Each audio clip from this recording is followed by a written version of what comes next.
or 15,000 years ago, in the upper regions of Himalayas, a yogi appeared. Nobody knew where he came from. His antecedents were unknown, but he looked extraordinary. So people gathered, they waited, they thought he's going to perform some miracle, but he did nothing, simply he sat, unmoving. Only 7 people hung on. These 7 people recognized that this is a fantastic miracle because only someone who has transcended the physical nature can simply sit. Then they begged him, "You seem to be knowing or experiencing something that we cannot imagine, please teach us." Then he gave them some few simple preparatory methods and said, "You prepare yourself, let me see."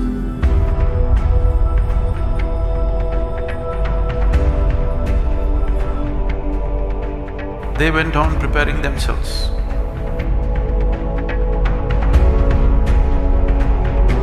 Months went into years, years went into decades. 84 years passed. One day, he just looked. These 7 people had become shining receptacles. Humanity was first reminded the simple laws of nature are not permanent restrictions. If you're willing to strive, you can go beyond that. And he not only gave this idea, he gave methods as to how to get there. Because nobody knew his name, he never introduced himself. They called him Adi-yogi. Adi-yogi means the first yogi.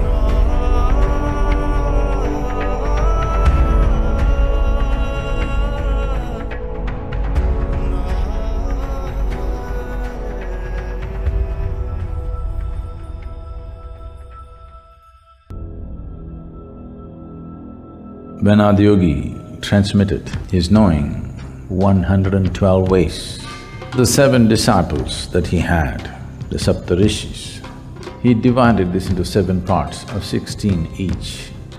So each one of them learned 16 ways of reaching to the ultimate. The lore says it took 84 years to learn this for them. In these 84 years, he was not just their teacher, slowly he became their everything. When they grasped these 16 ways, he told them, "It's time to go. You have to go and share this with the rest of the world." When they were just about to leave, he said, "But what about the Guru Dakshina?" It is not because the Guru needs the Dakshina, it is just that the Guru wants him to leave with a sense of offering something precious. Because in a state of offering, a human being is at its best. So, Adi-yogi, Shiva asked for Guru Dakshina. These 7 people were bewildered. What to offer him? What have they got that they can offer him? Agastya Muni said, "I carry 16 gems within me, the most precious kind. These 16 gems that I gathered from you, I offer to you." They spent 84 years of heartbreaking sadhana to earn this. And now, in a moment, when he asked for Guru Dakshina, they put it back at his feet and it stood there empty. Nothing. Adi-yogi said, "Time to go." They left with nothing in their hands. And this was the greatest aspect of his teaching. Because they went empty, they became like him.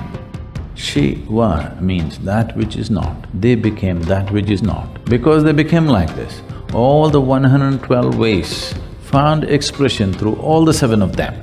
Things that they never could grasp, things for which they had no capacity, things for which they did not have the needed intelligence, all that became a part of them because they simply offered this. Whatever they had gathered, the most precious aspect of their life, they gave it back to him and went empty-handed.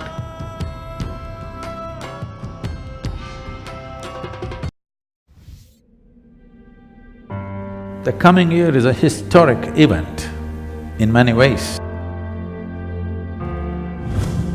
The United Nations has declared the World International Yoga Day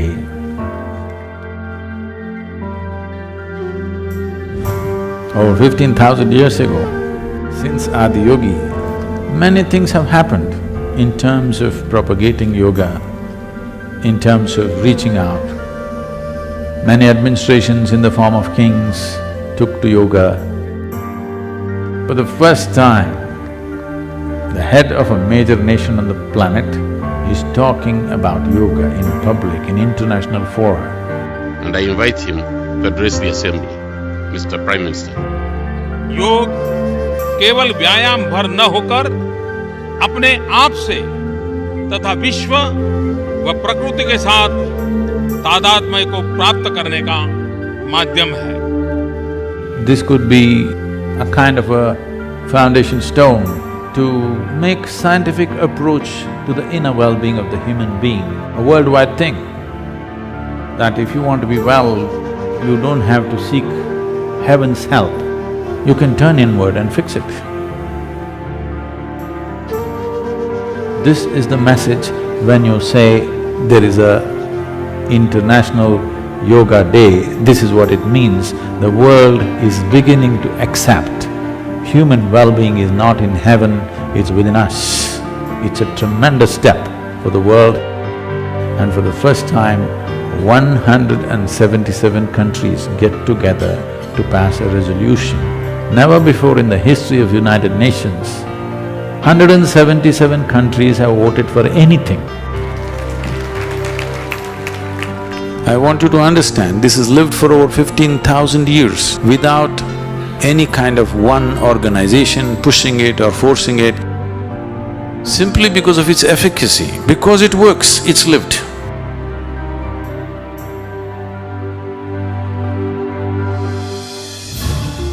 Today, nearly 2 billion people on the planet are doing some form of yoga. I'm not happy with that. I want the 7.2 billion people to do some form of yoga because in the last 100 years, we've ripped the planet apart, but we are nowhere near well-being. If human well-being has to happen, the only way is one has to turn inward. There is really no other way, because pain and pleasure happens from within you, joy and misery happens from within you. The very light and darkness happens within you. The only space where you generate experience is within. If you don't turn inward, fixing your well-being on this planet is out of question. Today, we have the necessary resource, capability and technology to address every human problem on the planet. Never before was this possible. Only thing that's missing is an inclusive consciousness of human beings. And this is what yoga can do, beyond religion, beyond belief systems, beyond caste, creed, race, nationality. People can experience a deep sense of unity within themselves, which is what the world needs. This is a momentous step that humanity is taking. It is time the world turns inward for their well-being, not up, not out, in. In is the only way out. If you want well-being, in is the only way out. En masse, people all over the world took to their mat, marking the first ever International Day of Yoga. More than 35,000 gathered in New Delhi for the event.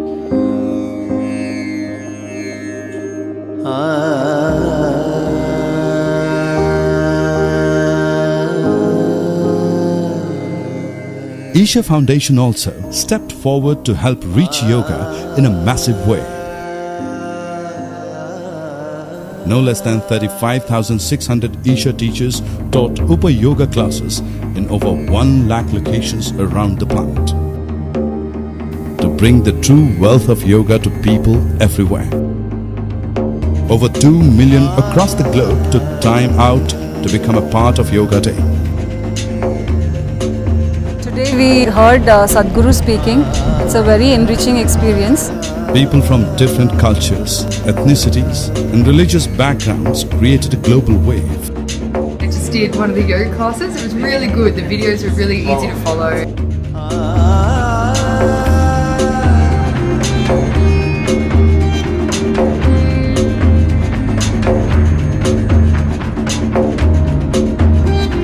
It is good there is having a reminder at least once a year for people that there is something else to life.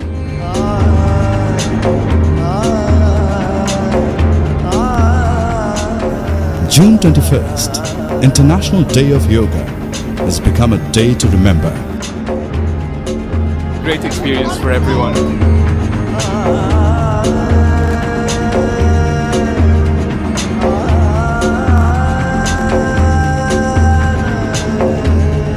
Yeah, it was my first time here. Definitely really good stuff, really good stuff. Thank you very much. Yesterday only I learned it first time. Noticed that it helped me a lot.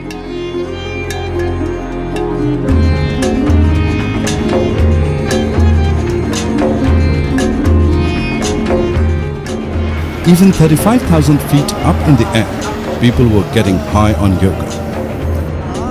We travel to look at the flight, as yoga by the flight by Isha Foundation. Very effective. The internet helped us reach even more. Over 7.5 million joined us as we released special content, 5-minute practices, and even a yoga app.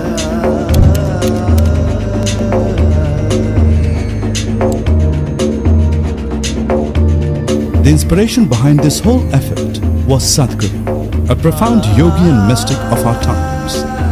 And with the support of the media, Sadhguru's wisdom on yoga reached many more.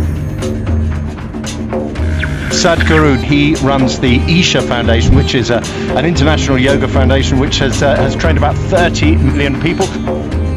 Every individual should be able to hold the tools of transformation and well-being in their own hands. This message going across in the form of International Yoga Day is truly historic. This is a true empowerment to humanity. I hope every one of us will stand up to this occasion and fulfill this great responsibility that's been placed in our hands, the privilege of being able to raise human consciousness, the privilege of being able to make a huge difference in the world. Thank you very much. Today, the United Nations taking up this International Yoga Day is a very important step. I would say it's a revolutionary approach, because without transforming individual human beings, you cannot really transform the world, because there is no such thing as in reality. In reality, there's just you, me and someone else. If all of us change, the world has changed. If we refuse to change, we will be only talking about it. So when we say sustainable development goals, we are talking about addressing human well-being as 17 different issues which concerns poverty, nourishment, health, women's issues, environment, this kind of things. Essentially, we're talking about human well-being. This is the effort that's going on in the world for a long time. We want to transform the world, but we are not aiming at individual human beings. The world is just a word. It is just you and me. If there is no transformation in you and me, if there is no change in the way we perceive, experience, think, feel and act in this world, how can you change the world? So we can pump in money, we can have projects, they will all go up and go down. But only if we transform individual human beings on a large scale, only then there will be true transformation. This is why yoga becomes a significant thing. I've been to any number of international peace conferences, and everybody's talking about world peace. In one of these conferences, where there were 17 Nobel laureates, I asked them a simple question: is it true that all of you are truly peaceful human beings? Can you put your hand on your heart and say, I am peaceful? They admitted, no Sadhguru, we don't know how to be peaceful, but we want the world peaceful. How is that possible?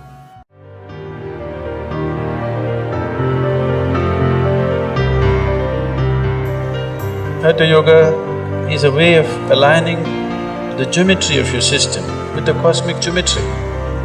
This is not an exercise, this is not twist and turn, this is not a stretching. This is a way of realigning your system with the cosmic geometry so that you are a perfect receptacle of everything that's worth knowing.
this International Yoga Day. This is our commitment that every individual human being must be empowered to be able to take care of their well-being, physical, mental and spiritual well-being by themselves. This year our focus is on our soldiers without whom the territorial integrity of this nation cannot be kept, who risk their lives every day to keep us all safe and pursue what we have to do in our lives, and our children, who are the future of our nation. There is lot of talk about building a great nation. We cannot build a great nation, we can only build great human beings. If we build great human beings, we have built a great nation. Sadhguru, I consider him as one of the greatest ambassadors of India's cultural and spiritual heritage. Why this effort to bring in yogic dimensions into a security agency? Because for me, my life is what it is only because of yoga. Those who live for the nation, those who are willing to die for the nation, must get the maximum empowerment. योग के अंदर भी ये आसन कुछ हद तक हैं, लेकिन वो इस रूप में नहीं है। फिजिकल वेलबींग, मेंटल वेलबींग और you can say spiritual wellbeing, सब चीजें आपकी लुक आफ्टर हो रही है। Whether it is the Upa yoga, Surya Kriya और Angamardana, everything is scientifically developed. इससे बेहतर जीवन में एक इंसान को कुछ नहीं मिल सकता। Never used to be able to sit for such a long duration, that too so quietly. Body agility has increased immensely. You are getting involved so deep into that, every moment it is becoming a joyful experience for us. If you involve yourself in this, you will see within next 3 months' time, your body and your mind will be functioning at a completely different level.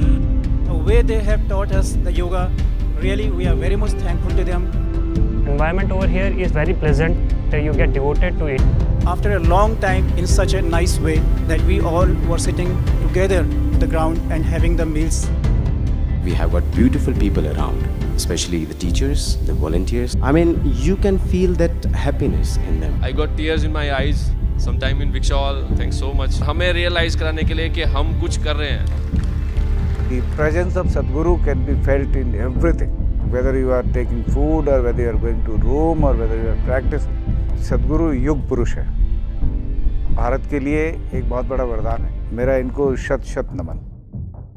This is the first tool that we have, this body, this mind, this energy. Bringing some mastery over that will make a world of difference, particularly for a soldier. I want to make sure that the border security force is empowered with an inner strength which no enemy expects from a soldier. We are very proud and honored to have you here.